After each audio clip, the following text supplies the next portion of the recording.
हमारे मुल्क में जो मुख्तलिफ़ मकातिब फ़िक्र है, मुख्तलिफ़ जमातें हैं, मुख्तलिफ़ तंजीमें हैं जो माज़ी में एक दूसरे के ख़िलाफ़ फ़तवे देती रही है, एक दूसरे के ख़िलाफ़ कुफ़्र के फ़तवे देती रही है और एक दूसरे के ख़िलाफ़ सेक्टेरियन बेस के ऊपर क़त्ल व गारत भी करती रही है। उन तंजीमों के जो ज़ुअमा हैं, उन तंजीमों के जो लीडरान हैं, उन तंजीमों के जो उलमा हैं, जो सरकर्दा हैं, उनके एक वफ़द को पाक फ़ौज ने वज़ीरिस्तान का दौरा कराया। वो तस्वीरें उनकी आई हैं, सोशल मीडिया में उनकी तस्वीरें वायरल हो गई हैं। पाक फ़ौज ने उनको वज़ीरिस्तान का दौरा कराया, जो कभी एक दूसरे के साथ हाथ मिलने के लिए तैयार नहीं थे, कभी एक दूसरे के साथ बैठने के लिए तैयार नहीं थे, कभी एक दूसरे के वजूद को तस्लीम नहीं कर रहे थे। उन सब को पाक फ़ौज ने वज़ीरिस्तान का दौरा कराया, इस्लामाबाद से हेलीकॉप्टर में बिठाया, एक हेलीकॉप्टर में वहाँ पे एक बस पे सवार हो गए और एक जगह पे लंच किया, एक जगह पे ग्रुप फ़ोटो बना दी। तो ये इसको सोशल मीडिया में कुछ लोग क्रिटिसाइज़ भी करते हैं, लेकिन मैं इसको अप्रिशिएट करूँगा। देर आयत दुरुस्त आयत, बहुत अच्छा और ये पाक फ़ौज का बहुत अच्छा कारनामा है, अगरचे बहुत लेट है, लेकिन पाक फ़ौज को भी यहाँ पे सलाम पेश करना चाहूँगा कि हमारी जो मुल्क के अंदर जो मुख्तलिफ़ तंजीमें थी, मुख्तलिफ़ इदारे के लोग थे, मुख्तलिफ़ वो एक दूसरे के लिए नफ़रतें थी, उनको किसी न किसी जगह पे जमा करने की पाक फ़ौज ने कोशिश की है। इस पे हम तफ़सीलन बात कर लेंगे कि इस पे क्या मकासद थे, उनको क्यों वज़ीरिस्तान लेकर गए। तो यहाँ पे ये मैं बताता चलूँ कि ये कौन-कौन जमातें थी जिनको पाक फ़ौज ने वज़ीरिस्तान का दौरा कराया। इनमें सिपाही साहबा के जो लीडर थे अहमद लुधियानवी साहब, जो अभी सिपाही साहबा से अहले सुन्नत वल जमात बन गई है, उनके जो अहमद लुधियानवी साहब थे, मौलाना अहमद लुधियानवी साहब, वो इस दौरे में शामिल थे।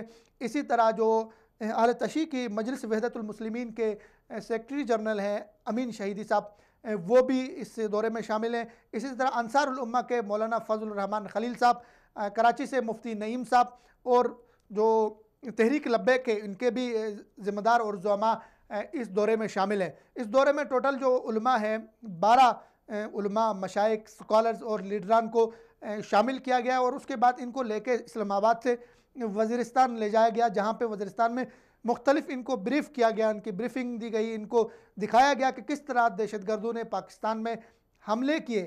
उनमें वो ठिकाने दिखाए गए दहशतगर्दों के कि वो किस तरह उन दहशतगर्दों ने पाकिस्तान के मासूमों को कत्ल किया, पाकिस्तान की अवाम को कत्ल किया और वहाँ पे उनको दिखाया गया कि किस तरह बाहर की एजेंसियाँ, बाहर के ममालिक पाकिस्तान में इन दहशतगर्दों के ज़रिए किस तरह पाकिस्तानी कौम का खून बहाया, किस तरह पाकिस्तानी गलियों में, मस्जिदों में, मार्केटों में पाकिस्तानियों का, बेगुनाहों का लहू बहाया। तो इन उलमा को वहाँ पे ये एहसास भी दिलाया गया कि आपकी पार्टियों के, आपकी जमातों के अंदर बहुत सारे ऐसे लोग थे जो दुश्मन के आलाए कार बने, दुश्मन के लिए उनकी जो ग्रेट गेम थी दुश्मन की, उनकी साजिश का शिकार हो गए। इनको एविडेंस के साथ, इनको वहाँ पे सबूतों के साथ दिखाया गया कि किस तरह दुश्मन ने पाकिस्तान की पीठ पे वार करने की कोशिश की, पाकिस्तान को नुकसान पहुँचाने की कोशिश की, किस तरह आपके कारकुन, आपकी जमातों के कारकुन वहाँ पे इस्तेमाल हो गए। तो इस जो दौरा था ये पाकिस्तानी कौम को सराहना चाहिए कि हमारे यहाँ एक अरसे से जो फ़िरकावारियत थी, एक अरसे से जो कत्ल गारत थी, एक अरसे से जो उठ के एक दूसरे को मार रहे थे, कम अज़ कम इस दौरे के बाद, एक जगह पे बैठने के बाद इन चीज़ों में कमी आ जाएगा। इख्तलाफ अच्छी बात है, इख्तलाफ होना चाहिए, फ़िक्री इख्तलाफ भी होना चाहिए, इल्मी इख्तलाफ भी होना चाहिए।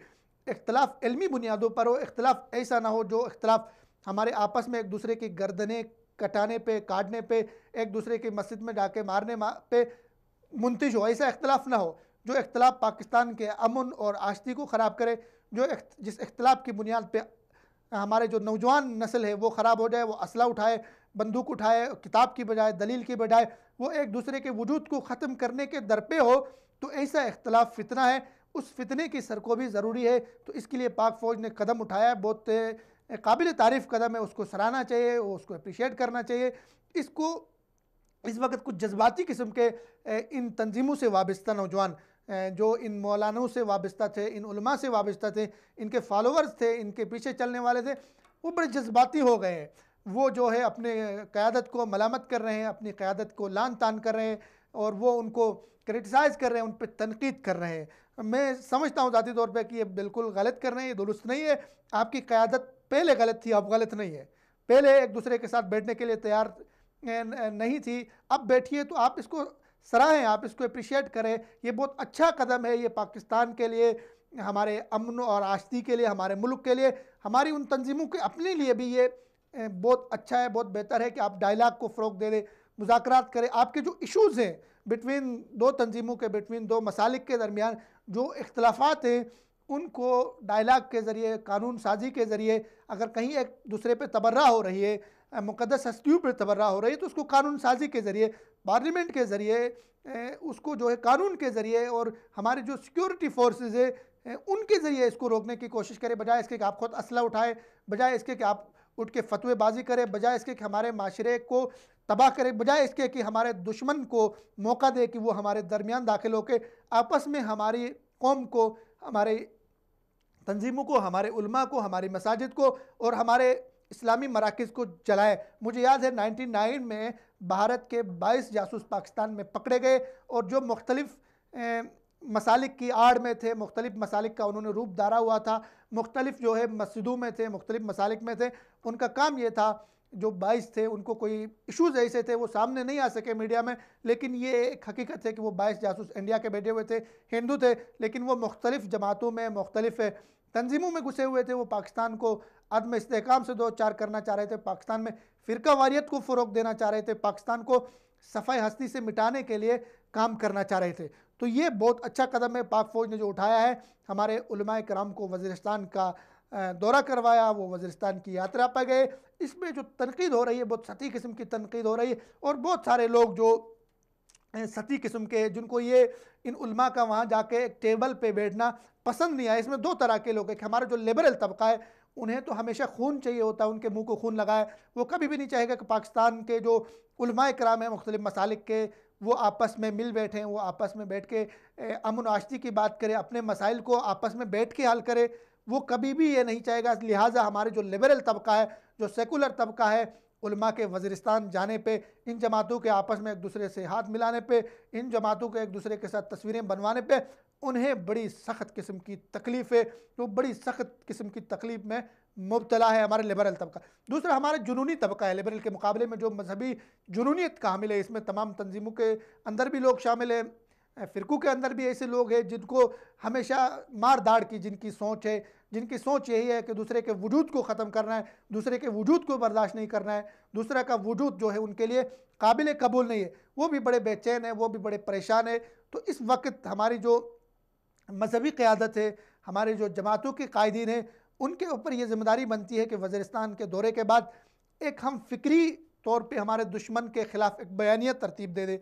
जिस तरह हमारे दुश्मन ने हमारे ख़िलाफ़ मुख्तलिफ़ बयानिया तरतीब दिए, ये इस वक्त बयानियों की जंग है। आपका कौमी बयानिया, आपका मुल्की बयानिया और आपका इस्लामी बयानिया ऐसे वाज़े हो, दो टोक हो कि दुश्मन उसमें रखना ना डाल सके, दुश्मन उसमें नाकबजनी ना कर सके, दुश्मन उसके ज़रिए से आपको नुकसान पहुँचाने की कोशिश ना कर सके। हमने 18 साल तक पाकिस्तानी कौम ने दहशतगर्दी के ख़िलाफ़ कुर्बानियाँ दी है। हमने एक बहुत बड़ा सफ़र तय किया है। हमने 70,000 कुर्बानियाँ दी है। हमारे मुल्क में बहुत ज़्यादा नुकसान हुआ, और इसमें बहुत हद तक जहाँ पे हमारे अपनों की वहाँ पे गलतियाँ शामिल हैं। हमारे अंदर से भी लोग जो है ना, बरको शजर से कुछ लोग थे मिले हुए, हमारे अंदर से भी ऐसे सहूलतकार हमारे अंदर से भी थे। तो ये मौका है कि पाक फ़ौज ने इन लोगों को एक जगह पे इकट्ठा करने की कोशिश की है। इस तरह के ताने देंगे लोग, और ताने दे रहे हैं कि जो डंडे के ज़रिए जो है ये सीधे हो गए, या डंडे, ऐसी कोई बात नहीं है। पाक फ़ौज हमारी अपनी फ़ौज है, हमारे अपने बच्चे हैं, हमारे बेटे हैं, हमारे भाई हैं, और हमारी कौम के बेटे हैं। वो पाकिस्तान का एक मजबूत इदारा है, और आपको अल्लाह का शुक्र अदा करना चाहिए कि हमारे पास अल्हम्दुलिल्लाह एक ऐसा इदारा है कि कहीं पे मुल्क के अंदर अफरा तफरी होती है, कहीं पे फ़ौज़ा होता है, कहीं पे अमन व अमान की सूरत हाल दिगरगू हो जाती है, कहीं पे मसाइल हो जाते हैं। तो हमारा एक ऐसा इदारा है जिसके पास ये सलाहियत मौजूद है कि इस तरह की सूरत हाल को वो कंट्रोल करे। तो इसलिए ये ताने देना, ये तनज़ करना, ये इस्तेहज़ा करना कि डंडे के ज़ोर पे तेरी दरबार में पहुँचे तो सभी एक हुए, तो इस तरह की चीज़ें जो है आपके मुल्क आगे नहीं चल सकता है। अगर आपने अपने मुल्क को, कब तक आप लड़ोगे आपस में, कब तक एक दूसरे के वजूद के दर पे हो जाओगे, कब तक एक दूसरे के वजूद को ख़त्म करने के दर पे हो जाओगे। मसाइल हैं, मसाइल का हल भी है। मसाइल का हल ये है कि आप बैठे डायलॉग करें, और आपके जो इश्यूज़ है उसको सेटलमेंट करें, और कानून साजी करें कि जिसके मुताबिक, जिस कानून के मुताबिक रियासत की ज़िम्मेदारी है, रियासत को ये हक दे दे कि वो रियासत कानून साज़ी ऐसा करे कि आपके जो तहफ़्फ़ुज़ात हैं उनका वहाँ पे हल हो, किसी की भी दिल आज़ारी ना हो, किसी मसलक की, किसी शख्सियत की, किसी इंडिविजुअल की दिल आज़ारी इस मुल्क में ना हो। सो वज़ीरिस्तान का उलमाए कराम का दौरा बहुत ही काबिल तारीफ़ है और पाक फ़ौज को इस मौके पे हम सलाम पेश करना चाहेंगे।